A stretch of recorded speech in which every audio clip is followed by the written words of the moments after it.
Sige po, Ma. Pasok na po muna ako.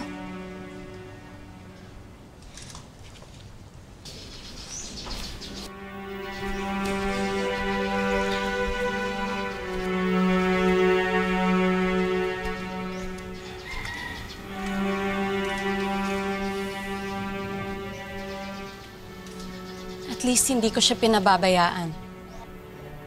Hindi ko naman kasi nakakalimutan yung pag-aalaga at pag-aasikaso niya sa atin nung bata pa tayo. Hindi ko makakalimutan yung pagiging mabuting ina niya sa atin. Yun yung pilit kong inaalala. Hindi yung iisang malaking kasalanang ginawa niya sa atin.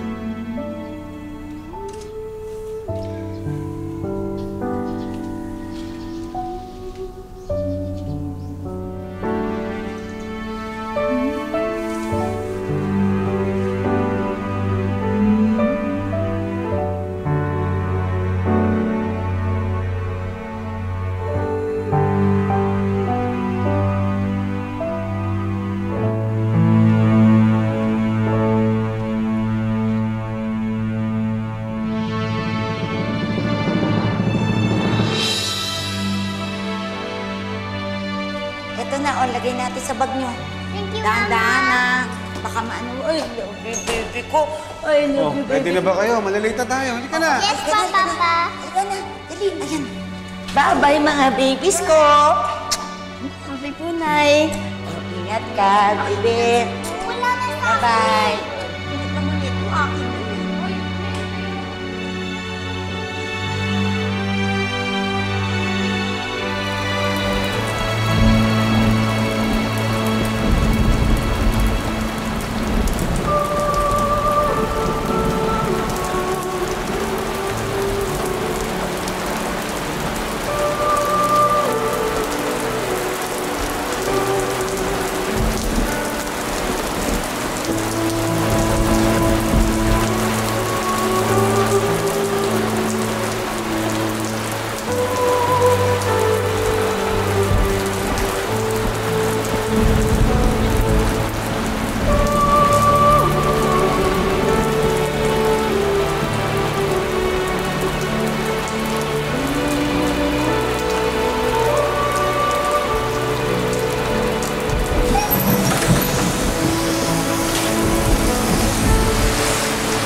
Sige po. Pasok kayo sa loob.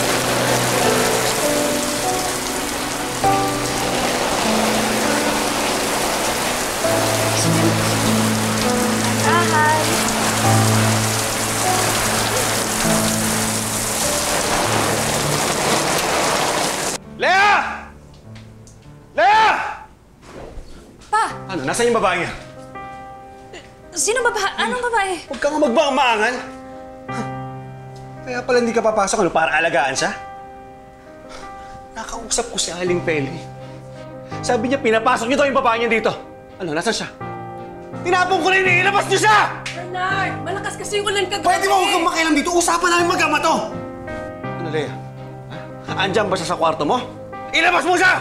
Nababasa kasi siya ng ulan kagabi. Paano ko Eh, sana ka namatay na siya noon pa eh! Bago pa niya ako pinindeot nang iniwan niya kayo! Sige na. Ha? Basura ng tingin ko sa nanay niyo. Tapon niyo na yan. Eh, nagpapaawa lang yan dito eh. Bernard, tama na, Bernard. Sinabi na huwag kang makialam!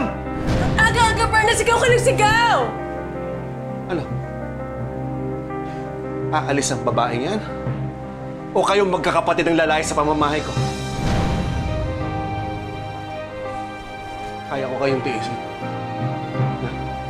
Tandaan niyo lang, mag-isa ko kayong tinaguyod nang nilayasan kayo ng walang iyang babaeng yan!